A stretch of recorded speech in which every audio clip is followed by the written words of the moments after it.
गाइडहरू, समग्र पर्वतारोही गाइडहरू र विभिन्न रिलेटेड संस्थाहरू, पर्यटन विभाग, युनियन, पर्यटन युनियनहरू माझ हाम्रो तमाम गाइडहरूको समस्याहरू, इस्युहरू, भोगेका कुराहरूको बारेमा छलफल गरौँ। हामी समग्र पर्यटन विभाग, पर्यटन सरकारबाट चाहिँ उपलब्ध गराएका माउन्टेन गाइड लाइसेन्स होल्डरहरूले खोलेका संस्था, गाइडहरूको बिचमा खोलेका संस्था, आरोहीहरूको संस्था हो। यो थोरै सङ्ख्याको साथीहरूले चाहिँ हामी समग्र माउन्टेन गाइडहरूले पर्वतीय पथ प्रदर्शकमा हिमालमा काम गरिराखेका साथीहरूले परिचय पत्र पाउनुहुन्न भनेर चाहिँ सर्वोच्चमा गई मुद्दा हालेको अवस्थामा चाहिँ यही विषयमा डिस्कस हुँदै गर्दाखेरि हामी समग्र माउन्टेन गाइड संस्थाको यसो के अरे साथीहरूको बोल्ने कुनै पनि संस्था नभएको अवस्थामा हामीले यो संस्था सुरु गरेका हौँ। उनको लागि चाहिँ हामीले तयार पारेको बुदाहरू छौँ। मलाई लाग्छ यो चाहिँ हामीले स्क्रिनमा प्ले गरिरहेका छौँ, हामीलाई जे लाग्यो त्यो चाहिँ प्ले गरिरहेका छौँ। त्यसमा हेरेर पनि तपाईँहरूले प्रतिक्रिया दिनुहोला र यो समग्र कुराहरूमा तपाईँहरूले भोगेको, तपाईँहरूलाई भएको समस्याहरू र जे हुनुपर्छ, जे गरिनुपर्छ भन्ने कुराहरू तपाईँहरूले आज उठान गर्नुहुन्छ भन्ने मलाई लाग्छ। उहाँहरूले पनि त्यही अनुसारको भूमिका र काम गरिराखेको हुन्छ। अहिलेसम्म माउन्टेन गाइड अध्यक्षज्यू आउँदै हुने संस्थाहरूको सङ्घ खोसिँदै गर्दाखेरि तानले विभिन्न चाहिँ हाम्रो पर्यटन अवस्था पुग्दै गर्दाखेरि उहाँहरूले के गर्दै हुन्छ भन्ने हामीलाई लागेको छ। त्यही हामीलाई सिधै राख्नु सक्नुहुन्छ त्यो सम्बन्धी कुराहरू। धन्यवाद। चरणमा 2077 चैत 1 गतेदेखि पर्यटन विभागले अनलाइन माध्यमबाट र कागजी माध्यमबाट फारम खुल्ला गरेर 120 जना भन्दा बढी पर्वतीय पथ प्रदर्शकहरूलाई माउन्टेन गाइडको लाइसेन्स दिइसकेको अवस्था छ। यसका निमित्त हाम्रा सामु हाम्रो योग्यताहरू किताब, रेड बुक सँगसँगै 8000 भन्दा परिवेशमा त्यसरी लाइसेन्स दिन थालेपछि आज नेपाल पर्वतारोहण सङ्घकै रातो बुक भएका र सङ्घकै हरेक तालिममा प्रशिक्षण गर्ने 43 जना साथीहरूले यसरी लाइसेन्स वितरण गर्नु हुँदैन भनेर सर्वोच्च अदालतमा मुद्दा दायर गर्नुभएको छ। यो समग्र पर्वतीय पर्यटनका रेड बुक होल्डर अथवा पर्वतीय पर्यटनका समग्र श्रमिकहरूका निमित्त यो घातक छ, यो उहाँहरूको विरुद्धमा छ भन्ने हाम्रो ठहर छ। केही साथीहरूले फेरि पनि म जोरदारका साथ भन्न चाहन्छु, साथीहरू आफ्नो अधिकार खोज्दै गर्दा अरूको अधिकार पनि त खोज्न पाइँदैन होला नि। आफ्नो कर्तव्य के हो भन्ने कुरालाई पनि ध्यान दिन आवश्यक छ। त्यसै गरी आजको अवस्थामा 50-60 देखि 100 जनाको सङ्ख्यालाई सरकारले निश्चित मापदण्ड तोकेर उहाँहरूलाई विशेष व्यवस्था सहित लाइसेन्स दिने हो भने आजको पर्वतीय पर्यटन धानेका 3000 भन्दा बढी पर्वतीय पथ प्रदर्शकहरू रोजीरोटी जाने अवस्था देखिन्छ र सँगसँगै पर्वतीय पर्यटन ठप्प हुने अवस्था देखिन्छ। यो कुरालाई विशेष ध्यान राखेर सरकारी पक्षबाट गर्नुपर्ने आफ्ना काम कारबारलाई अगाडि बढाउनु पर्छ भने नेपालको पर्वतीय पर्यटनका निमित्त, पर्वतीय पर्यटन क्षेत्रका श्रमिकहरूको निमित्त, उहाँहरूको हक अधिकारका निमित्त आवाज बुलन्द पार्दै हाम्रो सङ्घर्ष जारी राख्छौँ भनेर कसम खाएर ट्रेड युनियन आन्दोलनमा होमिएका तमाम साथीहरूले त्यो प्रतिबद्धतालाई ध्यानमा राखेर ट्रेड युनियन आन्दोलन सशक्त पार्नुपर्ने अवस्था देखिन्छ। तर आज यही पर्वतीय पर्यटन क्षेत्रका आम श्रमिकहरूको मुद्दाका निमित्त आवाज बुलन्द गर्न गरिएको कार्यक्रममा अधिकांश ट्रेड युनियनका साथीहरू उपस्थित हुन सक्नु भएको छैन। यसले पनि तपाईँ हामीले गर्नुपर्ने निर्क्यो के हो भन्ने मलाई लाग्छ भने तपाईँ हामी आजको नेपालको पर्वतीय पर्यटन क्षेत्रमा ट्रेड युनियन आन्दोलन सक्रिय पार्ने कसम खाएर आन्दोलनमा होमिएका ट्रेड युनियन कर्मीहरू तपाईँ हामी माथि राजनीति गरिरहेका छन्, तपाईँ हाम्रो विरुद्धमा छन् भन्ने कुरा स्पष्ट देखिएको छ। ताकि समग्र पर्वतीय पर्यटन क्षेत्रका श्रमिकहरूको आवाज बुलन्द गर्न लागि गरिएको कार्यक्रममा उहाँहरू उपस्थित नहुनु भनेको उहाँहरू तपाईँ हाम्रो विरुद्धमा लाग्नु हो, तपाईँ हाम्रो इच्छा, तपाईँ हाम्रो अधिकार विपरीत हुनु हो। त्यसका कारणले गर्दा पनि तपाईँ हामी अबको ट्रेड युनियन आन्दोलनमा कुन बाटोबाट होमिने भन्ने कुरालाई ध्यानमा राख्नु पर्दछ। अब अलिकति पनि ढिला नगरिकन म कार्यक्रमलाई विशेष चरणमा लैजाने अनुमति चाहन्छु। सगरमाथाको सफल आरोहण गर्नुभएका विश्व कीर्तिमानी आदरणीय समसामयिक विषयमा प्रश्नोत्तर गर्ने समर्पण गर्नेछौँ। त्यसका लागि लगभग हामीसँग घोषणा गर्दछौँ र आफूलाई लागेका प्रश्न साथीहरूले राख्न सक्नुहुनेछ र त्यसको उत्तर हामी सम्बन्धित पक्षबाट खोज्ने समर्पण गर्नेछौँ। उत्तरहरू यहाँहरूले दिन सक्नुहुन्छ होला जस्तो लाग्छ र मैले उठाउन खोजेको प्रश्न चाहिँ के हो भन्दाखेरि मोगानको गाइड लाइसेन्स दिइरहेको अवस्थामा नेपाल सरकारले एउटा जुन किसिमको निर्णय लियो, विगत 40 वर्षदेखि नेपालको पर्यटन क्षेत्रमा होमिएका सम्पूर्ण मजदुरहरूलाई केही राहत होस् भनेर नेपाल सरकारले हामी सम्पूर्ण पथ प्रदर्शक अथवा पर्यटन गाइडहरू अथवा हिमाल आरोही साथीहरूलाई एउटा लाइसेन्सको व्यवस्था गरिएको थियो। त्यो एकदमै स्वागतयोग्य छ। अझै पनि त्यसलाई परिमार्जन गर्नुपर्ने त देखिन्छ, तर पनि केही नहुनुभन्दा कानो मामो भन्छ, अन्यथा नलिनु होला, त्यो ठिक छ। तर यो दिँदै गर्दाखेरि केही व्यक्तिहरूबाट यसलाई चाहिँ यो दिनु हुँदैन, समग्र सबैलाई दियो भने हाम्रो चाहिँ के हुन्छ भन्दाखेरि हाम्रो जुन किसिमको हाम्रो वर्चस्व थियो त्यो कायम हुन सक्दैन भन्ने हेतुले उनीहरूले एउटा अदालतमा मुद्दा दिएको अवस्था छ। र अब बुझ्नुपर्ने जरुरी के छ भन्दा माउन्टेन गाइड लाइसेन्स कसले पाउने? नेपाल सरकारले एउटा कार्यविधि ल्यायो, त्यो कार्यविधि अनुसार पाउने हो भने तपाईँ हामी सबैले पाउने हो लाइसेन्स। तर यहाँ नेपाल सरकारको कार्यविधिलाई, नेपाल सरकारले गरेको एउटा निर्णयलाई पनि उल्टाइदिने एकजना व्यक्ति यस्तो सक्षम छ। नेपाल सरकार के हेरिरहेछ? म त सबभन्दा हाँस उठ्ने कुरा त यहाँ देखिरहेछु। आफूले गरेको निर्णयलाई एउटा व्यक्तिले उल्टाउँछ भने व्यक्ति ठुलो कि सरकार ठुलो? यहाँ प्रश्न जान्छ। एउटा मेरो प्रश्न नेपाल सरकारलाई यो छ, जो पर्यटन विभागबाट प्रमुख जो हुनुहुन्छ उहाँले पक्कै पनि यसको उत्तर दिनुहुन्छ। र अर्को कुरा, हामी समग्र पर्यटन क्षेत्रमा लागेका, पर्वतीय पर्यटन क्षेत्रमा लागेका व्यक्तिहरूको संस्था भनेको एनएमए हो। र एनएमए किन मौन छ यस बारेमा? अहिलेसम्म एनएमएले किन त्यो कुरा उठाउँदैन? सबैजना तै चुप मै चुप। कि त होइन भने अब यसमा केही हुनुपर्छ। अलरेडी त तपाईँको केही भइदियो, उहाँहरूलाई केही भइदिएर उहाँ चुप हुनुहुन्छ, होइन भने यसको जवाब दिनुपर्छ। विगत 40 वर्षदेखि हामीले दुःख गरेर एउटा कुरा के हो भने तपाईँको हामीलाई कुनै पनि सिटिभिटीको लोकसेवा के सिटिभिटीको 4 लेभल दिनु आवश्यक छैन। हाम्रो घर भनेको हिमालको मुनि हो र हाम्रो कर्मथलो भनेको हिमाल हो। हामीले काम गर्ने भनेको हिमाल हो र हामीले विगत 40 वर्षदेखि हामीले हिमाल चढ्दै आएको छ। र त्यो हिमालमा जुन विदेशी लेभलबाट तालिम लिएको व्यक्तिभन्दा हामी सक्षम छौँ।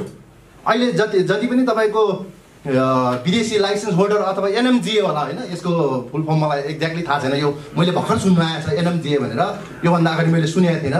विदेशी युआइए बाट चाहिँ सर्टिफाइड दिएर एनएमजिए को गाइड हुने, अनि त्यसमा चाहिँ 30 लाख 40 लाख खर्च गरेर चाहिँ हामीले सक्छौँ त त्यो 30 लाख 40 लाख खर्च गर्न?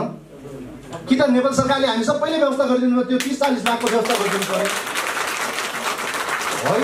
होइन भने तपाईँको त्यो रेड बुकबाट नै लाइसेन्स दिने व्यवस्था गर्नुपर्छ। रेड बुक भनेको यस्तो सुविधाजनक सर्टिफिकेट हो जसले हामी अहिलेसम्म तपाईँको एनएमएले जम्मा 3वटा बुकहरू व्यवस्था गर्ने गरेका छ। एउटा ब्ल्याक बुक जो स्टार्टिङ जो बेस क्याम्पसम्म जाने साथीहरू हेल्परहरू हुन्छ उसलाई ब्ल्याक बुक दिन्छ। त्यो ब्ल्याक बुक दिएको 3 वर्ष पछाडि मात्र उसले ब्लू बुक दिन्छ। किनभने 3 वर्ष उसले काम गरिसकेको त उसले त केही कुरा जाने नि त त्यहाँ। त्यो जानेको हिसाबले उसले ब्ल्याक बुकबाट ब्लू बुक दिन्छ। ब्लू बुक दिइसकेपछि अब त्यो ब्लू बुकले 6000 7000 सानो पिकहरू चढेर त्यसैबाट पर्मिट इस्यु हुन्छ। त्यो हिसाबले एनएमएले फेरि 3 वर्ष अर्को 3 वर्ष गरेर 9 वर्षमा रेड बुक दिन्छ। 9 वर्षमा त 9 वर्षमा त हामी त के हिमाल चढिराख्ने मान्छेले त्यो हिमालको बारेमा त सम्पूर्ण जानकारी हुँदैन र हामीलाई एकदमै हुन्छ हामीले। त्यस कारणले गर्दा यो ब्लू बुक रेड बुक त्यो व्यवस्था ठिक छ एनएमएले गरेको। र अर्को कुरा चाहिँ के हो भने तपाईँको अब माउन्टेन गाइड लाइसेन्स कसरी रिन्यू हुन्छ भन्दाखेरि नेपाल सरकारले बनाएको कार्यविधि अनुसार एनएमएले एउटा आफ्नै किसिमको कार्यविधि बनायो। यदि रेड बुकबाट माउन्टेन गाइड लाइसेन्स पाउँछ भने पुनः त्यो रेड बुक होल्डरले वार्षिक रूपमा व्यावसायिक रूपले अथवा त्यो 3वटा हिमाल अनिवार्य 6000 मिटरभन्दा माथिको 3 हिमाल चढ्नुपर्छ अथवा 8000 भन्दा माथिको एउटा हिमाल चढेको खण्डमा मात्र त्यो रेड बुक रिन्यू हुन्छ। के भन्न चाहन्छु भने हिजो तपाईँहरू राजनीतिक पार्टीको पुच्छर भएर हिँड्दाखेरि तान के हेरिरहेछ अहिलेसम्म? के पदको र कुर्सीको लोभमा मात्रै हिँडिरहेछ तान अथवा एनएमएमा चाहिँ पद र कुर्सीको लोभ चुनाव कहिले हुन्छ भनेर एनएमएमा टेन्सन भइरहेछ। अब योमा लात्ता हानेर कसै व्यक्तिले कुनै पनि एकजना व्यक्तिले यो सभापतिज्यू, प्रमुख अतिथिज्यू, विशेष अतिथिज्यूहरू र युवा कार्यक्रमको विषयवस्तुमा के र कसो हो भनेर चासोका साथ उपस्थित हुनुभएका र तपाईँहरूको हकितको लागि अथवा समग्र पर्यटन विकासको लागि चासोका साथ उपस्थित हुनुभएका सम्पूर्ण गाइड साथीहरू, मैले मान र सम्मान गर्नुपर्ने 25 चोटिसम्म सगरमाथाको सफल आरोहण गर्नुभएको कामृत्य शेर्पाज्यूदेखि सम्पूर्ण पदयात्रा तथा पर्वतारोहणमा सहभागी हुनुभएका सबै रेस्पेक्टेड गाइड साथीहरूमा trekking agencies association of Nepal टानको अध्यक्ष, सिङ्गो कार्य समिति र ट्रेकिङ व्यवसायीहरूको तर्फबाट केही भनाइहरू राख्ने जुन मौका दिनुभयो यहाँलाई धेरै धेरै धन्यवाद। एउटा चिन्ताको विषय पनि हो र यो चासोको विषय पनि हो। म यसमा गौर तरिकाले सोचिरहेको थिएँ। तपाईँहरूको भावनाको मनमनमा मैले भित्रभित्रैबाट कौतूहलता पनि जागृत भएको थियो। यस अर्थमा आयोजकले जुन कार्यक्रम राखेर यो सम्पूर्ण समस्याहरूको बारेमा के र कसो हो भन्ने हिसाबबाट चासोको रूपमा इन्भाइट गर्नुभयो र म 11 बजे कार्यक्रमको रूपमा आइपुगेका थिएँ। धेरै अतिथिज्यूहरू आउने क्रम जारी थियो। तपाईँहरू प्रतीक्षारत रूपमा रहनु भएको थियो। म पनि व्यस्त समयको बावजुद जानुपर्ने थियो र जानुपर्ने पनि छ। तपाईँहरूको यो सम्बोधन अथवा तपाईँहरूको यो समस्या तपाईँहरूको मात्र होइन, हामी सम्पूर्ण पदयात्रा र पर्वतारोहणमा रहेका व्यवसायीहरूको पनि चासोको विषय र चिन्ताको विषय हो भन्ने मलाई लाग्दछ। खास गरी तपाईँ गाइडहरूको रूपमा आएको यो समस्या उजागर भइरहँदा अन्तर्क्रियाको कार्यक्रममा एकजना साथीले कुराहरू राख्नुभयो, अन्य साथीहरूले फेरि राख्नुहुनेछ। हाम्रा ड्यासमा आसीन रहनुभएका अतिथिज्यूहरू, नेपाल सरकारको प्रमुखज्यू र एनएमएको अध्यक्षज्यूहरूले पनि तपाईँहरूको भावनालाई सम्बोधन गर्नुहुनेछ। सम्बोधन मात्र होइन, समाधानको उपायहरू पनि निकाल्नेछ र निकाल्नुपर्छ भन्ने मलाई लाग्दछ। Trekking agency association of Nepal टान तपाईँहरू सम्पूर्ण गाइडहरूलाई एउटा राजदूतको रूपमा, एज ए एम्बेसडरको रूपमा सम्मान गर्न चाहन्छ। विगतमा पनि यसो गरेको नै छ। कोभिडको कारणले तपाईँ हामी बिचमा धेरै समस्याहरू आयो, त्यतातिर म जान चाहन्न। हामीले कति गऱ्यौँ, कति गरेनौँ र कति सक्यौँ, कति सकेन, तपाईँहरू बिचमा छर्लङ्गै छ। म त्यो विषयवस्तुतिर जान चाहन्न। आगामी दिनमा तपाईँ बिचमा छलफल गर्ने नै छौँ। पर्यटन व्यवसायी र श्रमिक साथीहरू एउटै सिक्काको दुई पाटा हो। यसमा हामीले भुलेका छैनौँ। सकेसम्म हामीले सम्बोधन गरेका छौँ। यो कोभिडको समयमा धेरै साथीहरूलाई परेको पिरमर्काको बारेमा टान सधैँ तपाईँहरू समक्ष साथमै रहेको छ। हो, तपाईँहरूको भावना अनुसार 100मा 100 तपाईँहरूको भावना अनुसार, तपाईँहरूको समस्या अनुसार हामी जान सकेका छैनौँ। म सबै कुरा हामीले गऱ्यौँ र भयो पनि भन्न चाहन्न। तर जुन एउटा स्टे अर्डर सम्बन्धीको इस्यु र एजेन्डा आएको छ, तपाईँहरूले खोजेको जुन लाइसेन्सको समस्याहरूको बारेमा उजागर गर्नु खोज्नु भएको छ, त्यसमा तान चिन्तित छ र यसमा समाधानको उपाय के हुनसक्छ त्यसमा हामी जानेछौँ। प्रवक्ता साथीले अन्तर्क्रियाको कार्यक्रममा भन्नुभयो, उहाँले चासो एनएमए र टानलाई लिनुभयो र नेपाल सरकारप्रति पनि उहाँले केही कुराहरू लक्षित गर्नुभयो।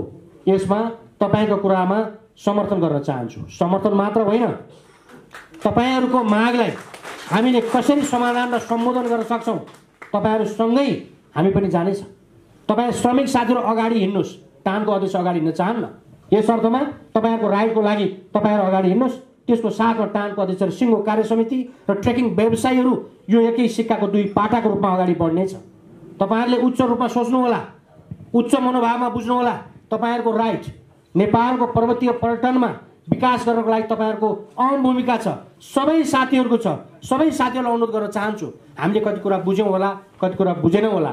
जो साथीले बुझ्नु भएको छैन उहाँहरूलाई पनि बुझाउनुहोस्, र जो साथीहरूले चाहिँ तपाईँहरूको यो जुन भावनाको कदर भएन भन्नुभएको छ उहाँ साथीहरूलाई पनि एउटै टेबलमा राख्नुहोस्, छलफल गर्नुहोस् र कुरा के हो एकाअर्का बुझ्नुहोस्। उहाँले कति बुझ्नुभयो, हामीले कति बुझ्यौँ, तपाईँहरूले कति बुझ्नु भयो भएन।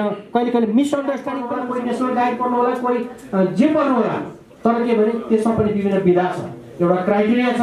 नेपाल सरकारले डेफिनेटली त्यो क्राइटेरिया बनाएको छ। त्यो क्राइटेरियालाई तपाईँहरूले मिट गर्न सक्नुहुन्छ, त्यसलाई त्यो क्राइटेरियालाई सबै तपाईँले सब्मिट गर्न सक्नुहुन्छ भने नेपाल सरकारले पनि त्यो लाइसेन्स डेफिनेटली दिनुपर्छ, किनभने एउटा विधि र विधान बढेर नै त्यो अगाडि बढेको होला भन्ने मलाई लाग्छ। ढोका अलवेज खुला छ, मेरो ढोका कहिले पनि बन्द हुने छैन। एनी टाइम तपाईँको टाइममा आउनुहोस्, तपाईँको समस्या के हो समाधान गर्नेछौँ। तपाईँहरू सँगै कहाँ जानुपर्छ जानेछौँ र त्यस अर्थमा तपाईँहरूको हकको लागि अगाडि बढ्नेछौँ भन्ने पनि ट्रेकिङ पनि छ र म दोहोऱ्याएर जान पनि चाहन्छु। तर कोभिड-19 को समस्या यस अर्थमा हामी अनुकूल समयमा हाम्रा इलेक्सनहरू गर्नेछौँ, तर त्यसको बिचको समयमा श्रमिक साथीहरू, गाइड साथीहरू तपाईँको हकको लागि अगाडि बढ्नुपर्नेछ। यस अर्थमा तपाईँहरूलाई कहिल्यै पनि हामीले अन्डर एस्टिमेट गरेका छैनौँ र गर्ने पनि छैनौँ। होला यदा कदा कहीँ केही कमी कमजोरी भएको महसुस छ भने त्यसलाई trekking agencies association of Nepal टाल सम्बोधन गर्न चाहन्छ। तपाईँहरू सम्पूर्ण गाइडहरूको अपनत्व हुने किसिमबाट हामी अगाडि बढ्नेछौँ। कहिल्यै पनि हामी एक्लै हिँड्ने छैनौँ र तपाईँहरूको साथ र सहयोगमा जानेछौँ। तर एउटा कुरो चाहिँ तपाईँहरूले ख्याल गरिदिनु पर्ने हुन्छ, सम्पूर्ण गाइड साथीहरूको भोइस चाहिँ एउटै हुनुपर्छ। कुनै साथीहरूको स्वार्थको लागि हुने, कुनै आफ्नो स्वार्थको लागि भइदिन्छ भएन। यो हाम्रो सामूहिक गाइडहरूको स्वार्थ, सामूहिक श्रमिकहरूको स्वार्थ, सामूहिक व्यवसायहरूको स्वार्थमा तपाईँहरू बढ्नुपर्ने छ। सामूहिक स्वार्थमा चाहिँ गएको तपाईँको इस्यु एजेन्डालाई trekking agency association of Nepal टान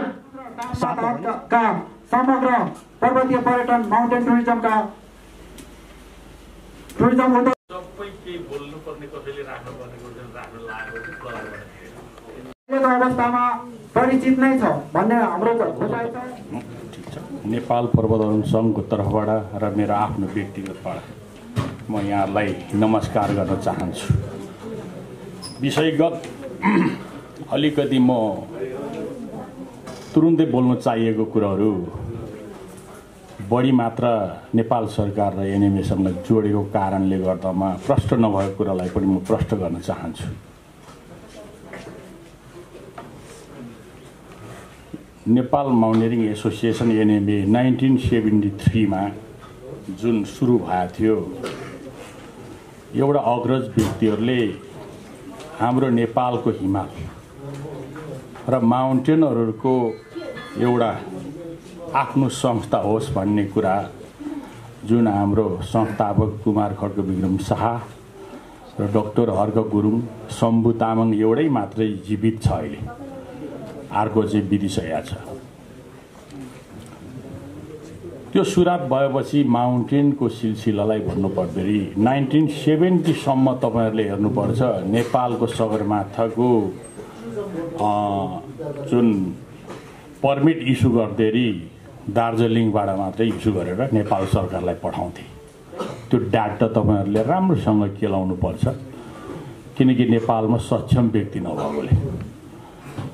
1950 मा फ्रेन्च नागरिकले अन्नपूर्ण आरोहण गरे, 1953 मा एडमन्ड हिलरी र तेन्जिङ नोर्गेले गरे। नेपालले हाम्रो लेजेन्डरी क्लाइम्बरलाई बास दिनु सकेन, त्यो दुःखको कुरा छ। त्यही भएर देश छाड्यो। दार्जिलिङ अब ठाउँमा माउन्टेनको हिस्ट्री तपाईँहरूले हेर्नु पर्दाखेरि नेपालको भन्दा अगाडि पुगेको छ। त्यो संस्थापक हाम्रै व्यक्ति हो, किनकि हाम्रो पुर्खाले हिमाल चढ्ने बेलामा बिना टेक्नोलोजी भयो भने टेक्नोलोजीको अन्तर्गत जानुपर्छ भनेर त्यो माउन्टेन स्कुल युगोस्लाभिया लगायत विभिन्न देशले चाहिँ टेक्नोलोजी पर्सेन्ट पठाएर नेपालको ट्रेनिङ सुरु भएको हिस्ट्री जहाँसम्म लाग्छ यो हलको दाजुभाइहरू सबैले थाहा छ। त्यो सुरातको डोरीको नट भन्नु नजान्ने साथीहरूलाई आज इन्टरनेसनल गाइडको लाइसेन्स पाउने सम्ममा जन्माएको संस्था नेपाल पर्वतारोहण सङ्घ। आज दुःख लागेको छ, घरमा आगो लगाएको छ। आज यो प्रोग्राममा मैले बोल्नु पाउँदाखेरि, आफ्नो कुरा पस्काउनु पाउँदाखेरि म एउटा गौरवमै, म एउटा अध्यक्षको नाता होइन, म पनि बुक होल्डर मान्छे, पोर्टरदेखि यो ठाउँमा आएको व्यक्ति। हिमालमा जसले फुर्ती गरे पनि भारी नबोकिकन गन्तव्य पुग्दैन भन्ने कुरा अहिले पनि छ। त्यसैको सिलसिलामा 2034-35 को ऐनमा नेपाल पर्वतारोहण सङ्घलाई राज्यले एडजस्ट गरे। 18वटा पिक त्यसको लागि सर्भाइभको लागि दिए। हुँदै आउँदाखेरि विदेशी टेक्नोलोजी भित्राएर चाहिँ नेपालको क्लाइम्बर्सहरूलाई टेक्नोलोजी सुरुवात गरे, इन्स्ट्रक्टर बने, इन्टरनेसनल गाइड बने। पहिला चाहिँ त्यो इन्टरनेसनल गाइड हुनुको लागि नेपालमा गाइड नभएकोले नेपाल पर्वतारोहण सङ्घ र राज्यको र तपाईँहरूले बुकमा सानो रकम भए पनि तपाईँहरूको पसिनाको पैसाले र trekking agency association of Nepal ताङ कम्पनीले पिक बेचेको कारणले गर्दा सोच बनाएर उहाँहरू अहिले इन्टरनेसनल 60-70 जना साथीहरू हुनुहुन्छ। विदेशसम्म सुरुवात गर्ने काम एनएमएले गर्यो, धेरै खर्च गरेको छ। उहाँहरू अब एकछिनको लागि माउन्टेनमा मास्टर डिग्री भयो, तर पनि नेपालको माउन्टेनमा एसएलजी भए पनि भ्याम काठबाट सुरुवात भएर गएको व्यक्ति हो। आज आएर फ्लावर क्रस गर्दाखेरि पक्कै पनि तपाईँहरू झन् उहाँहरूकै नजिक बसेकोले चित्त दुखेको कुरा स्वाभाविक हो। पर्वतारोहण सङ्घ नम्बर 1 मा तपाईँहरूले एउटा सदस्य पाउनलाई कि सगरमाथा एकपल्ट चढ्नुपर्ने कि 8000 मिटरको नेपालकै दुईटा चढ्नुपर्ने। 1400 चान्चुन हाम्रो मेम्बर छ, 14000 चान्चुन। एमएलए के गर्यो, चुनावको कुरा भयो, एकदम राइट कुरा गर्नुभएको छ एउटा एनर्जेटिक रूपमा। 1973 उहाँले मन्त्री स्तरीय निर्णय गरेर चाहिँ त्यो गाइडको लाइसेन्स दिन सुरु गर्नु। सुरु भएपछि यसमा कसको रोल बढी छ भने पर्वतारोहण सङ्घ मन्त्रालय विभाग छ। विभागसँग पनि कतिपय मान्छेले मूर्खता रूपमा एटेक गरेको छ, किन दिने भनेर। अर्को कुरा यो जुन अहिलेको माउन्टेन गाइडको विषयलाई पर्वतारोहण सङ्घले त्यत्रो वर्ष के गर्यो भन्छ, हाम्रै पालोमा गर्ने काम गर्नु मिल्दैन, गर्नुपर्ने। अर्को कुरा तान एउटा ट्रेनिङ एजेन्ट एसोसिएसन हामी संस्थाको छाता संस्था। आज लाखौं पर्यटन व्यवसाय र क्लाइम्बर्सहरू उहाँहरूको हाम्रो गाजिलो, म त गाली गर्दैन, हुर्किलाउनु पर्छ। यसको कन्क्लुजन राज्यले अगाडि बढाउनु पर्छ। तपाईँसँग हामी छौँ। किन आफ्नो छोराछोरी निम्ति जति बाँकीलाई दिन्न ल भनेपछि अब चाहिँ त्यो 10-20 वटा 25 जनाले चाहिँ नेपालको राज्य नै चलाउँछ त। यो फेरि फर्केर आएर म किन पर्यटन विभाग र मन्त्रालयलाई भन्छु, लेखेको पनि दिएको लागि एउटा चिनाउने कोसिस गरेर दिलायौँ, तर त्यसलाई चाहिँ आइएमजी गाइडले चाहिँ मुद्दा हालिदियो। तर त्यो पनि आइएमजी गाइड भन्यो भने त्यही माउन्टेनियरिङ नेपाल माउन्टेनियरिङ एसोसिएसनको थ्रुबाट नै उनीहरू त्यहाँ पुगेको। यो एक हो, 2 हो, 3 हो। नेपाल सरकारले पनि बुझ्नुपर्छ, उनीहरूको लाइसेन्स र बिल लिनुलाई चाहिँ $300 चाहिँ युरोपमा दिन्छ भने उनीहरूको फ्यासिलिटी र उनीहरूको फाइदा चाहिँ हाम्रो नेपालमा के दिएछ त्यो सोच्नुपर्छ। एउटा सरकारले पनि ध्यान आकर्षण गर्छु म सरकारलाई।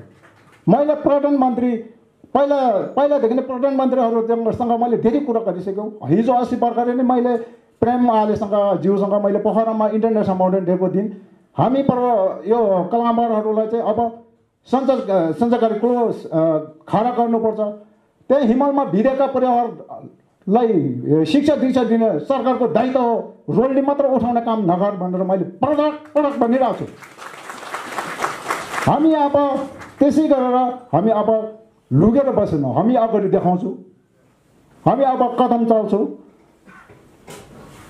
त्यस्तै आइएमजी एचएमआई गाइडहरूले के भन्यो भने चाहिँ भारी झोला बोक्दै 2टा लट्ठी त्यो गाइड हुँदैन भन्छ त। झोला बोक्दै त्यो पहिला सिक्नु पऱ्यो भने त डोको बोकेर चाहिँ बेटिङ बोकेर चाहिँ त्यहाँबाट पो झोला बोक्नु पर्ने हो त। किन डरेर आएको त? उनीहरू आमाको कोखबाट डरेर आएको हो। झोला त जोसुकैले बोक्छ, लाठी त जोसुकैले टेक्छ। त्यसो भने मतलब त त्यो लाठी र झोला चाहिँ उनीहरू इन्टरनेसनल माउन्टेनरले मात्रै बोक्नु पाउने, टेक्नु पाउने, हामीले नपाउने।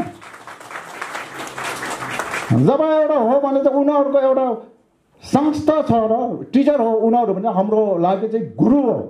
उनीहरूले त हामीलाई नजानेकोलाई पनि सिकाउनुपर्छ त। उनीहरूले एउटा कोचको चाहिँ 4 लाख 5 लाख लिएर चाहिँ उनीहरू पैसा कमाउनेतिर आफ्नो धन कमाउनेतिर लाग्ने, बरु त्यसलाई चाहिँ सरकारी निकायसँग गएर चाहिँ माग गरेर ट्रेनिङ दिनुहुनेहरूलाई चाहिँ 50% डिस्काउन्ट दिएर हुन्छ कि, नसक्ने अशक्तहरू परिवारलाई चाहिँ फ्रीमा गरेर हुन्छ कि, त्यस्तो पो गर्नुपर्छ। हामीलाई चाहिँ 2 जुट भनेर हामी तिमीहरू पोर्टर हो, तिमीहरू कुली आएछ भने कुली नै हो भने चाहिँ हामी पनि मान्दैन। एक हातले जहिले पनि तालिम बज्दैन। उनीहरूले सक्छ भने हामी अर्को संस्था खोलेर हामी पनि अगाडि बढ्छौँ। जब हामीले चाहिँ लाइसेन्स नपाउने ठिक छ, लाइसेन्स दिएर हामीले काम गरिपाएको पनि होइन, लाइसेन्स नदिएर हामी सानो पनि हुने होइन, हामी ठुलो हुने पनि होइन। लाइसेन्स मेन कुरा आफू सक्षम छ, आफूले जस्तो हामी जस्तो सोचो राम्रो काम गर्नेले विदेशीले जान पनि पाउँछ। जब एउटा ट्रेनिङ एजेन्सी हो जुनै कम्पनीमा पनि तिमीले ट्रेनिङ गरेर एचएमआई गाइडको ट्रेनिङ दिएको छ भनेर सोध्दैन।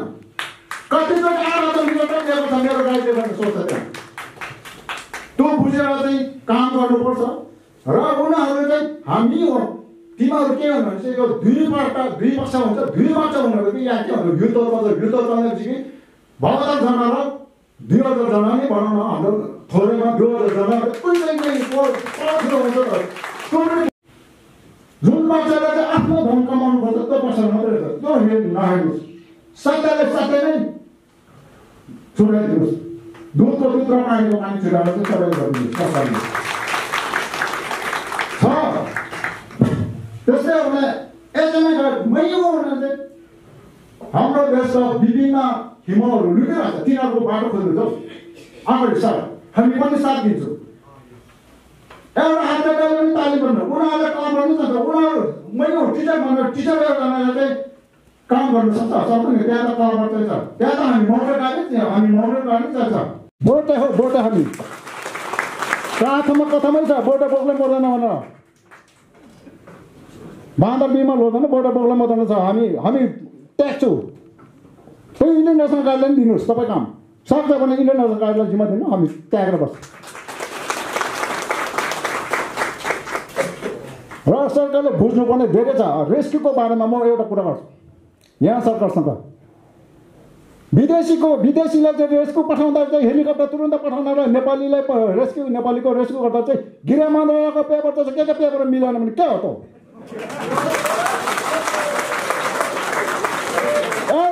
एउटा ड्रोनको क्यामेराको पर्मिट लिनुलाई 4 ठाउँ ढुल्नुपर्ने छ। पैसा तिरेर चाहिँ 4 ठाउँ किन ढुल्नु? एउटा मन्त्रालयबाट गर्न सुकिँदै 4 बनाउन। विकास टुरिज्म कसरी डेभलप गर्ने त्यतातिर जानु भने त्यस्तो गर्न। लाजौ मोटो छ हाम्रो टुरिज्म सेक्टर बनाएपछि टुरिज्म डेभलपमेन्ट बनाऊ होइन, जताततै धेरै संस्था मात्रै खोलेर पनि ठुलो होइन। काम गर्न, काम गरेर देखाउन, अनि पो हुन्छ त। मान्छेले पताउँछ त, हे नेपाल भन्ने यस्तो रहेछ हो, नेपालको टुरिज्म यस्तो रहेछ, टुरिज्म सेक्टरको भनेर खालको भनाउँछ न, अचम्बा खालको।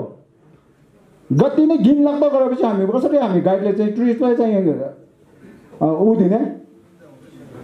टुरिज्म सेक्टर भने सोच्नुपर्छ। यो टुरिज्ममा बस्ने सबै कार्यकर्ताहरू अब सबै सरकारी को उहरूले यहाँ टुरिज्ममा चाहिँ के घिनलाग्दो छ भने अब एउटा चाहिँ जस्तै भनौँ न कुनै चाहिँ इलिगलमा चल्यो भने माथि चाहिँ लेजे अर्थ बनाउँछ लेजे अर्थ हामी कानुन बनाउँछ हामी ठिक गर्छ यो ठिक गर्छ यहाँ अब चाहिँ त्यसको त न्यामै नहुने रहेछ त जे गरे पनि हुँदो रहेछ त तर परमिट लिनु जाँदाखेरि हामीले त्यहाँ पनि जाउँ त्यहाँ पनि जाउँ त्यहाँ पनि जाउँ हामीले दुःख दिने अनि गइसकेपछि हामीले चाहिँ गल्तीले गरेछ भने चाहिँ त्यसलाई चाहिँ माफ पाउने त्यसो भने हामी पनि त्यस्तै गर्छौँ त होइन पछि त त्यो बानी नपाल्छौँ बानी बस्नु नभन्दा पहिला नै सक्षम बनाएर चाहिँ सहज बनाउनुहोस् टुरिज्म फैलाउनु आउने र गाइडको लाइसेन्सलाई चाहिँ तपाईँहरूले निरन्तर बाँडिदिनुहोस् यो गाइडको लाइसेन्स रेड बुकको अर्थमा पनि त्यहाँ क्याटेगोरी बाँडेको छ त्यो अनुसारले जेसुकै भन्नुहोस् न्याय किन्ने देश हो अब भोलिको मुद्दा कहाँ जान्छ त्यो पनि हामीले हेर्नुपर्नेछ त्यो न्याय किन्नु नि सकिन्छ यदि त्यसो हो भनेदेखि चाहिँ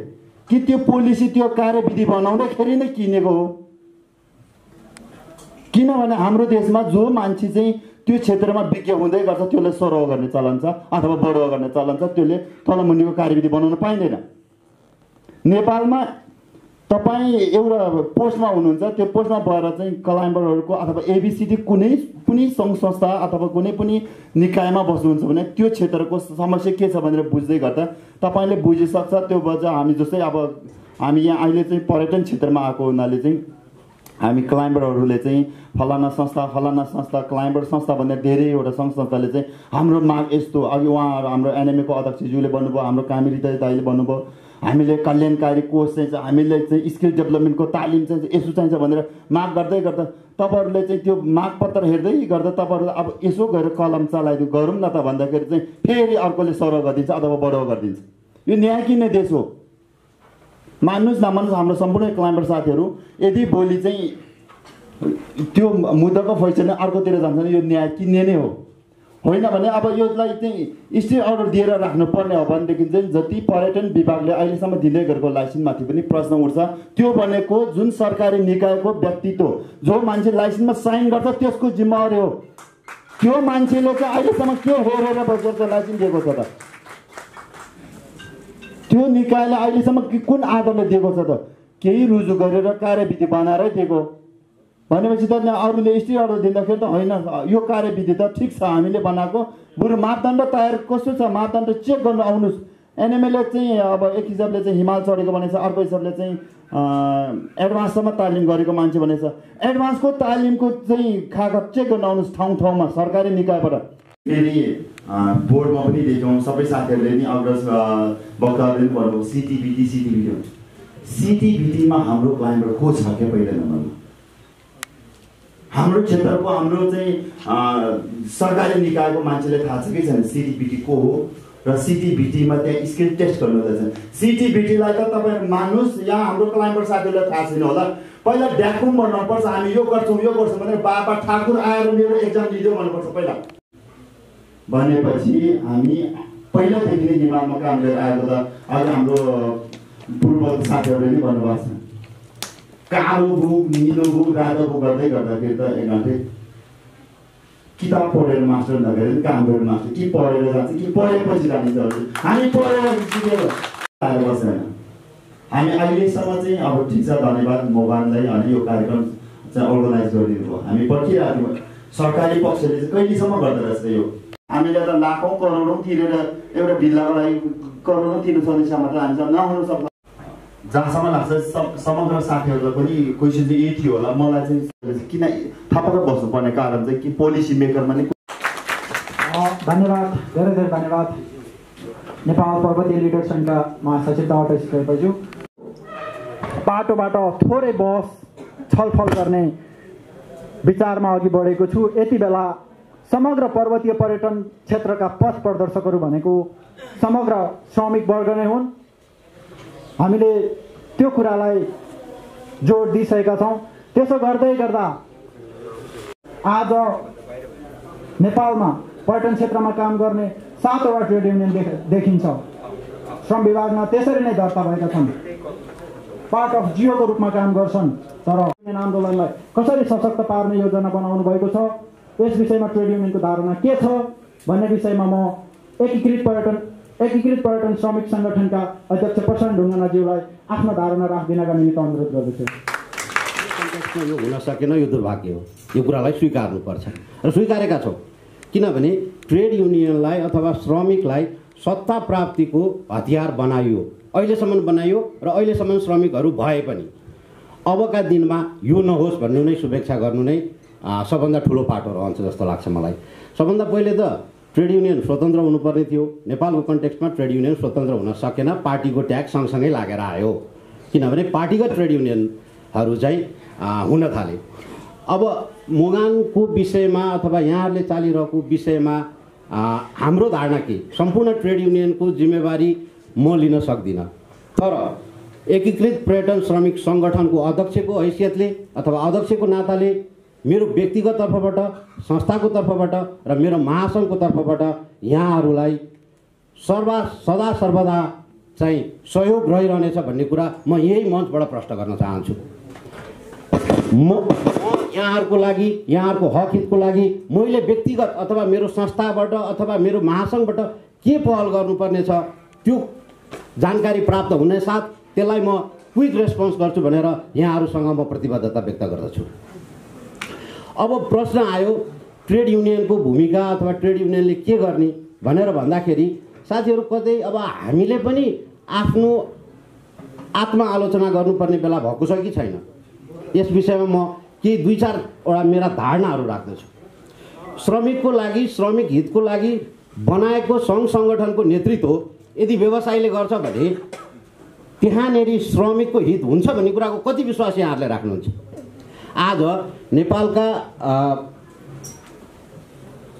नेपालको श्रम व्यवस्था अन्तर्गत, श्रम विभाग अन्तर्गत दर्ता भएका 7वटा ट्रेड युनियन जो पर्यटन क्षेत्रमा क्रियाशील छन्, होइन, ट्रेकिङ ट्राभलदेखि लिएर होटेल बाहेकका पर्यटन क्षेत्रमा क्रियाशील छन्, त्यसका अध्यक्षहरू 7वटा अध्यक्षहरू कतिजना चाहिँ रियल श्रमिक हो त्यो कुरा यहाँलाई थाहा छ कि छैन? 2 प्रकारले कुरो आयो। एक त संस्थाको नेतृत्व गर्ने मान्छे जसलाई ट्रेडको ज्ञानै छैन, यो ट्रेड के हो उहाँहरूले त्यो बुझ्नु नै भएको छैन, एक थरी त्यो किसिमको मान्छेले नेतृत्व गरिरहनु भएको छ भने अर्को थरी ट्रेड युनियन चाहिँ तपाईँको जो खुद व्यवसायी हो, यता मजदुर सङ्गठनको अध्यक्षको अथवा महासचिवको अथवा पदाधिकारीको हैसियतमा हुनुहुन्छ, त्यसै गरी चाहिँ एनएम र टान जस्ता चाहिँ व्यावसायिक संस्थाको प्रतिनिधिको रूपमा पनि हुनुहुन्छ। उहाँहरूबाट ट्रेड युनियन मुभमेन्ट हुन्छ अथवा उहाँहरूले तपाईँ हामी जतिको श्रमिकलाई चाहिँ भलो हुने काम गर्नुहुन्छ अथवा त्यो किसिमको सिबिए गर्नुहुन्छ भन्ने कुरा व्यक्तिगत रूपमा म चाहिँ विश्वास राख्दिनँ। कार्यविधि बनाउँदा पठाएको मान्छे श्रमिक हो कि होइन भन्ने किसिमको छानबिन भयो कि भएन? ओरिजिनल श्रमिक हो उहाँ या उहाँ व्यवसाय भइसक्नु भएको थियो? त्यो कुराको छानबिन त त्यो सिफारिस गरेर पठाउने अरू ट्रेड युनियनहरूले त्यसको जिम्मेवारी लिने कि गर्ने? यो सबभन्दा गम्भीर र मुख्य प्रश्न हो। र व्यवस्थापक भइसकेका श्रमिकहरूले जो आफूलाई स्वरोजगार भन्छन्, ती श्रमिकहरूले सिबिए हुँदाखेरि श्रमिकको हक अधिकारको लागि आएका बुदाहरू काट्छ कि काट्दैन? अभियसली काट्छन् त्यो बुदा। आवश्यक त तपाईँहरू पनि हो, श्रमिकहरू पनि हो। त्यसकारण यहाँले हामीले के गर्छौँ भनिरहँदाखेरि यहाँले पनि हामीलाई के सुझाव दिनुहुन्छ भनेर दोहोरै अपेक्षा हुन्छ। रूपमा अघि बढौँ र मैले अघि नै भनिहालेँ 2 जना 3 जना 4 जना प्रतिनिधि राखेर सबै संस्थाबाट कति छौँ? 8 छौँ, 10 छौँ, 12, 15, 17 सर्वदा रहन्छ। यति भन्दै म आफ्नो भनाइ यही टुङ्ग्याउँछु। हस्त धन्यवाद। ट्रेड युनियन पार्टनर्सको रूपमा रहेको आजको यो मोगान presents interaction programme on mountain guide इस्युजको ट्रेड युनियन पार्टनरको रूपमा रहेको समाजवादी पर्यटन श्रमिक ट्रेड युनियनका महासचिव सार्की शेर्पा हुनुहुन्छ हामी माझ यति बेला। उहाँले एकदमै छोटोमा, समयलाई एकदमै ध्यानमा राखेर एकदमै छोटोमा के कारणले गर्दा यो प्रोग्रामको ट्रेड युनियन पार्टनर बन्यो र उहाँहरूको धारणा एकदमै छोटोमा राखिदिनका निमित्त अनुरोध गर्दछु। हुने केपेबल मान्छे होइन, मैले टाइमको एडभान्स पनि गरेको छैन, बेसी पनि गरेको छैन, तर एउटा मजदुरहरूको लागि लड्न खोजेको, मजदुर हामी हिमाली क्षेत्रमा कायम गर्ने साहसी पर्यटनहरूको हक अधिकारको लागि लड्न खोजेको सङ्गठनको एउटा परिणति भएको नाताले यो विषयमा मलाई ठुलो चिन्ता भयो। त्यही कारणले गर्दाखेरि मैले सम्पूर्ण मैले चिनेका जानेका इभन हाम्रा मुद्दा लाउने सरहरूसँग पनि मैले बसेर कुराकानी गरेँ। के हो यो? एकदमै गलत भयो। तपाईँहरूले के नबुझी यसो गर्यो त? अब यो हाम्रो माउन्टेन गाइडहरूले, हाम्रो हिमालयमा काम गर्ने हाम्रो गाइडहरूले नबुझ्यो हो कि इन्टरनेसनल गाइडहरूले नबुझ्यो हो त? यो अब उहाँले भन्नुहुन्छ होइन यो त अब के अरे ग्लुबुक ठमेलको चाहिँ रिक्सावाला सबैले पाउने भयो, त्यही भएर यो बिहान नै भएन भन्ने कुरा गर्यो। अनि पछि बिस्तारै बिस्तारै हेर्दै जाँदा हामीले टिम वर्क गऱ्यौँ, नेटवर्क मगनका साथीहरू र अन्य अब साथीहरू टिम वर्क गरेर यो सबै खुले हेर्दाखेरि वास्तविकता यो होइन छ। रियालिटी के रहेछ, हामी रेल हिमालमा काम गर्ने मजदुरहरूलाई विस्थापित गर्ने एउटा षड्यन्त्र मात्र रहेछ। यो षड्यन्त्र रच्नेमा विभिन्न सङ्घ संस्था संगठनहरू पनि छन्, उहाँहरूले कुरा बुझिसकेको छ। हिजोको दिनमा हामी हिमालमा दुःख गर्ने शेर्पाहरू हिमाल चिनाएर हिरो नै थियौँ, फेरि अब यो लाइसेन्स दियो भने यिनीहरू महा हिरो हुने भयो, यिनीहरूले माथि बढ्नलाई दिनुहुन्न भन्ने कुरा मैले मजाले बुझेको छु। तिमीहरूलाई यो लाइसेन्स पायो भने फेरि तिमीहरूले हिरो हुन्छ, त्यही कारणले यो दिनुहुन्न। अब अर्कोचोटि यो मुद्दा चाहिँ सुल्झाएर आयो भने यसलाई पनि बुझ्ने सबै खारिज हुन्छन्, मुद्दा सुल्झायो भने। अनि माउन्टेन एग्रिमेन्ट पढ्ने ब्याचलर पढ्ने चाहिँ ब्याचलर डिग्री साथीहरूले सिधै माउन्टेन लाइसेन्स पढेको सिजिपी गरेर, अनि इन्टरनेसनल साथीहरू 10-15 लाख खर्च गरेर आउनेहरूले हुने भयो। नाम नोटाइदियो र तिनीहरूले लाइसेन्स यहाँ उता गर्नुपर्छ। हामी यसरी हिँडेको हामी त्यसरी दुःख गएको, यसरी राज्यले हामीले कन्ट्रिब्युट गरेको छ। तर आज राज्यले हामीलाई एउटा चाहिँ परिचय चिनारी एउटा परिचय दिँदाखेरि यो साथीहरूको हिमालमा दिन विभागबाट पाल्नुभएका डिरेक्टरज्यूको धारणा लिन्छौँ, त्यस सँगसँगै हामी कार्यक्रममा अन्त्य गर्छौँ। थोरै एकदमै छोटोभन्दा छोटोमा मौका नेटवर्कका उपाध्यक्ष लालबहादुर वैभवज्यूलाई नेटवर्कको धारणा राखिदिनका निमित्त ट्रेड युनियनहरूले कुनै पनि काम नगरेको अवस्थामा हामीले के गर्न सक्छौँ र हामीले के गर्न सक्छौँ र यो यस श्रमिकहरूको मुद्दामा हामीले के गर्न सक्छौँ भन्ने लागेको थियो र हामीले गैर राजनीतिक दल भन्दा परबाट हेर्दै गर्दाखेरि हामीले विभिन्न चरणमा हामीले हेर्दै गरेका थियौँ। उहाँहरूको जुन कार्यशैली पार्टीगत मात्रै भएको हुनाले हामीले स्वतन्त्र पर्यटन श्रमिक सङ्घ नेटवर्क गठन गर्यौँ र श्रमिकहरूको मुद्दामा भोलिका दिनमा हिजो पनि हामी कटिबद्ध थियौँ र आज पनि कटिबद्ध छौँ र भोलि पनि हुनेछौँ। जुन यो लाइसेन्सको मुद्दामा भोलिका दिनमा म आफै पनि आज माउन्टेन गाइड एउटा ट्रेकिङ गाइड म 20 वर्ष भयो यो क्षेत्रमा काम गरेको, मलाई अयोग्य भन्न मिल्छ कि मिल्दैन भन्ने कुरा जटिल प्रश्नको विषय हो। भन्दै गर्दाखेरि उहाँहरूले भनेको जस्तै भोलि यदि समस्या आइपर्यो भने तपाईँ हामी मजदुर साथीहरूसँग सँगै हामी चाहिँ यसमा हामी कटिबद्ध छौँ। स्वतन्त्र ट्रेड युनियन जुन हामीले नेटवर्क गठन गरेका छौँ यसमा संलग्न एकदमै गलत भएको छ यो कुरा। यो गाइडको मामलामा मैले भन्नुपर्दाखेरि म 2017 मा म जापान गएको थिएँ र एउटा कुरा अलिकति आश्चर्य लागेको कुरा भन्नु मन लाग्यो मलाई। यो भन्दै गर्दाखेरि एनएमएले जुन साथीहरूले एनएमएले पूर्ण गरेको थियौँ हिजो खर्च गरेर चाहिँ सिफारिस गरेर विभिन्न चरणमा चाहिँ उहाँहरूलाई अगाडि बढाएको थियौँ, त्यही मान्छेले आज आएर एनएमए विरुद्ध चाहिँ लागि परेको छ। किन कारवाही गर्नु हुँदैन उहाँहरूलाई किन कारवाही गर्नु सक्नुहुन्न? एनएमएलाई यो मेरो प्रश्न छ, जटिल प्रश्न हो यो लाग्छ मलाई। भन्दै मेरो 2 शब्द यही टुङ्ग्याउन चाहन्छु। हामी पर्यटन विभागबाट पनि खोज्नेछौँ, सँगसँगै सरकारी प्रक्रियाले नेपाल सरकारको विपक्षमा हालेको मुद्दा नेपाल सरकारले के तयारी गरेको छ, कसरी अघि बढेको छ भन्ने कुरा हाम्रा आजको कार्यक्रमका प्रमुख अतिथिज्यूले पनि यस बारेमा प्रश्न पार्नुहुनेछ र तमाम हाम्रा सहयोगता साथीहरूले पनि यो विषयमा बुझ्नुपर्नेछ। सँगसँगै त्योभन्दा अगाडि म के भन्न चाहन्छु भने नि मलाई लागेको कुरा जस्तै आजको अवस्थामा 40-50 जना साथीहरूले मुद्दा दर्ता गर्दै गर्दा जसको कारणले गर्दा अन्तरिम आदेश आयो, त्यस पश्चात अहिले लाइसेन्स वितरण प्रक्रिया बन्द रहेको अवस्था छ। सयौंको सङ्ख्यामा होइन हजारौंको सङ्ख्यामा रहेका हामी उक्त सरकारले गरेको निर्णय बमोजिमको लाइसेन्स पाउन योग्य भएका तमाम पर्वतीय पथ प्रदर्शकका योग्य उम्मेदवारहरू चाहिँ यसका लागि सहकार्य गर्न सक्छौँ कि सक्दैनौँ भन्ने पनि मुगानको प्रश्न हो। ले संसद विघटन गर्यो, केही शक्तिहरूले गर्नु हुँदैन भनेर अदालतमा मुद्दा हाल्न लाइनै बसेर मुद्दा हाले त हस्ताक्षर गरेर। हामी त्यसै गरी सर्वोच्च अदालतमा यसको प्रतिकार गर्ने अन्तिम थलो भनेको सर्वोच्च अदालत नै हो भन्ने लाग्छ हामीलाई। सर्वोच्च अदालतमा परेको छ मुद्दा, त्यही मुद्दाको प्रतिकार फेरि अर्को मुद्दा हामी दायर गर्न सक्छौँ कि सक्दैनौँ, यसको तयारीमा हामी जुट्न सक्छौँ कि सक्दैनौँ भन्ने आजको सबैभन्दा मेन प्रश्न हो। यसका निमित्त पनि सबैलाई आफ्नो ठाउँबाट तयार रहन पनि सम्पूर्ण साथीहरूलाई अनुरोध गर्छु।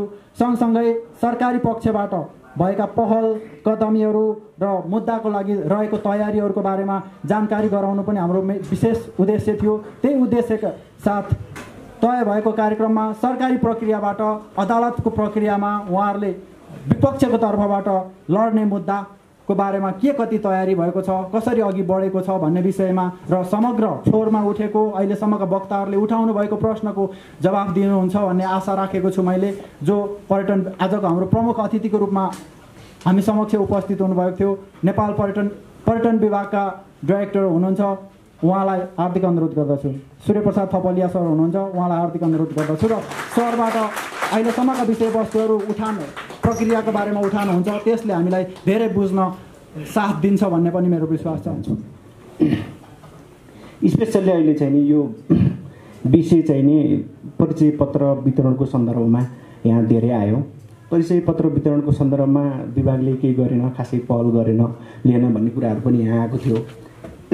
ती विषयहरूमा पनि मैले केही कुराहरू राखौँला। मूलतः सुरुमा चाहिँ हामीले के काम गर्दैछौँ त विभागले भन्ने कुराहरू चाहिँ यहाँलाई मैले ध्यान आकर्षण गर्न चाहन्छु। यहाँहरूको सेवा सुरक्षा, पेसागत सेवा सुरक्षाको हिसाबमा हामीले के गर्न सकिन्छ, यहाँहरूको जीवनलाई मर्यादित, यहाँको पेसालाई मर्यादित सुरक्षित बनाउन कसरी सकिन्छ भन्ने विषयमा चाहिँ मेरो अत्यन्तै धेरै चासो छ। त्यो विषयमा चाहिँ मैले सुरुदेखि नै आएदेखि नै कसरी हुन्छ यहाँहरूको पेसाप्रति, अरू नयाँ मान्छेहरू पनि यो पेसाप्रति कसरी आकर्षित हुन सक्छन्, यहाँहरूको पेसालाई चाहिँ कसरी मर्यादित सुरक्षित बनाउन सकिन्छ, व्यवस्थित गराउन सकिन्छ भन्ने विषयमा मेरो चासो रहेको छ एउटा विषय। अनि यहाँहरूको न्यूनतम पारिश्रमिकको विषय पनि अब यहाँहरू कति फर्मल इन्फर्मल सेक्टरमा अब हुनुहुन्छ, कतिपय इन्फर्मल सेक्टरमा भएकोहरू पनि तिनलाई कसरी फर्मलाइज गर्न सकिन्छ भन्ने त्यो दोस्रो चाहिँ नि हाम्रो विभागको र मेरो चासोको विषय हो। अर्को चाहिँ नि कोभिडले चाहिँ नि बिचमा व्यवसायहरू अलिक धरापमा पर्यो, त्यसमा चाहिँ नि यहाँहरूको संरक्षण कसरी गर्न सकिन्छ भन्ने विषय तेस्रो विषय रह्यो। अनि रिस्क मिनिमाइज, अब यहाँहरूको रिस्कलाई कसरी मिनिमाइज गर्न सकिन्छ, त्यहाँ हुनसक्ने घटनाहरू अङ्गभङ्ग अपाङ्ग हुन सक्ने, हिउँ पहिरो आउन सक्ने, त्यसले खान सक्ने उसले, यी विषयहरूमा चाहिँ कसरी मिनिमाइज गर्न सकिन्छ भन्ने विषयहरू पनि हामीसँग सँगसँगै रहेको विषय हो। र नयाँ हिमालहरू चाहिँ कसरी नयाँ हिमालहरूको चाहिँ आरोहण अनुमति चाहिँ दिन सकिन्छ, नयाँ हिमालहरू छोड्न सकिन्छ भन्ने विषय अर्को विषय छ। र अर्को एउटा चोयु हिमाललाई त हामीले यताबाट स्पेसली चाइनाबाट मात्रै आरोहण गरेको रहेछ जहाँसम्म मैले बुझेको। अहिले चाहिँ हाम्रो यता नेपाल तर्फबाट पनि कसरी सजिलो रूट बनाउन सकिन्छ त्यसमा पनि हाम्रो विभागको चासो रहेको छ। हामीले चाहिँ अर्थ मन्त्रालयसँग पैसाको निम्ति प्रोजेक्ट विनियोजनको निम्ति लेखेर पनि पठाइसकेका छौँ। अर्को सगरमाथा लगायतका केही हिमालहरूमा रोड फिक्सिङको विषयहरू पनि छ, यसलाई कसरी व्यवस्थित गर्न सकिन्छ भन्ने विषय पनि हाम्रो सँगसँगै अगाडि बढेको विषयहरू हुन्। स्पेसली अब यहाँहरूले वेलफेयर फन्ड भन्ने विषय थियो। वेलफेयर फन्डको सन्दर्भमा चाहिँ सामाजिक सुरक्षा कोष आएको छ। सामाजिक सुरक्षा कोषको अवधारणाहरू पनि यो सबै श्रमिकहरूलाई चाहिँ सामाजिक सुरक्षा कोषमा आबद्ध गर्ने, यहाँहरूको लागि सकेसम्म लागत पनि कम परोस् भन्ने छ। झन् 30% माथि चाहिँ सामाजिक सुरक्षा कोषले पैसाले काट्ने गरेको छ। कल्याणकारी कोषमा चाहिँ नि अब कल्याणकारी कोषलाई को अवधारणालाई क्रमशः कम गर्दै सामाजिक सुरक्षामा अधिकांश श्रमिकहरूलाई आबद्ध गर्ने भन्ने चाहिँ राष्ट्रिय योजना हो अगाडि बढेको छ।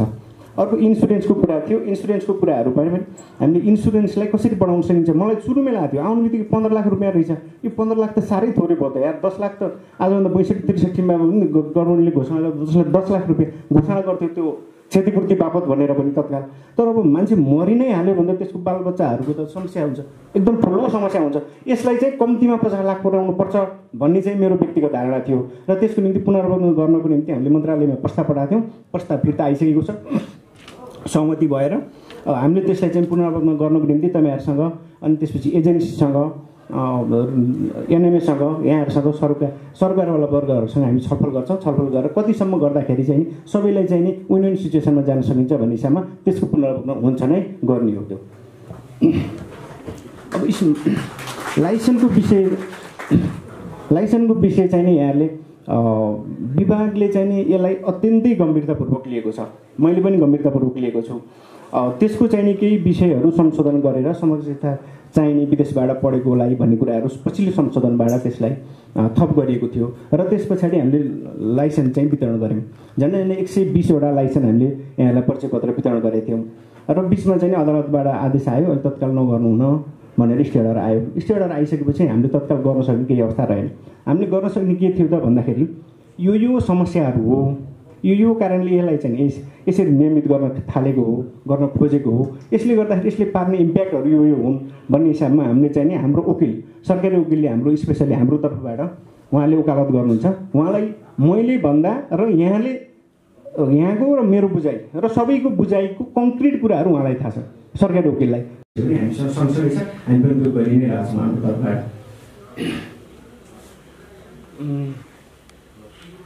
अनि केही यो हाम्रो अमिता शेर्पाजीले भन्नुभएको थियो हेलिकप्टरको विषय भन्नुभएको थियो। हेलिकप्टरको विषय चाहिँ नि गृह मन्त्रालयबाट सिफारिस गर्नुपर्ने रहेछ।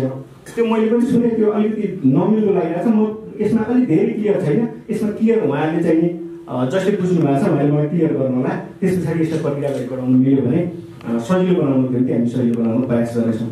व्यवस्थित गर्ने अझै चाहिँ वकालत गर्ने विषयहरूमा चाहिँ यहाँसँग म सँगसँगै छु, विभाग सँगसँगै छ। यति भन्दै हाम्रो पक्षमा हुन्छ। यदि अब यो चाहिँ हाम्रो पक्ष हामीलाई भन्दा नि सरकारको पनि अगेन्स्टमा भयो चाहिँ मुद्दा भएको कारणले यदि सरकार हामी चाहिँ हार्यौँ ल एक हिसाबले हामी हार्यौँ, त्यसपछि नेक्स्ट स्टेप चाहिँ के त सरकारको तर्फबाट के हो भने हामी चाहिँ क्लाइम्बिङ पर्मिट लिँदाखेरि गाइडको रूपमा जाने साथीहरूले अहिलेसम्म यहाँ नेमेकै रातो बुक अथवा निलो बुक अथवा कालो बुक त्यो देखाएर मात्रै लाग्छ भन्छ भने उहाँले भने जस्तै सस्पेक्ट गरेर किन यहाँ चाहिँ अगाडि आउँदैन भने त्यही क्वेसन चाहिँ अलिकति डिसाइड मात्रै गरेको छ।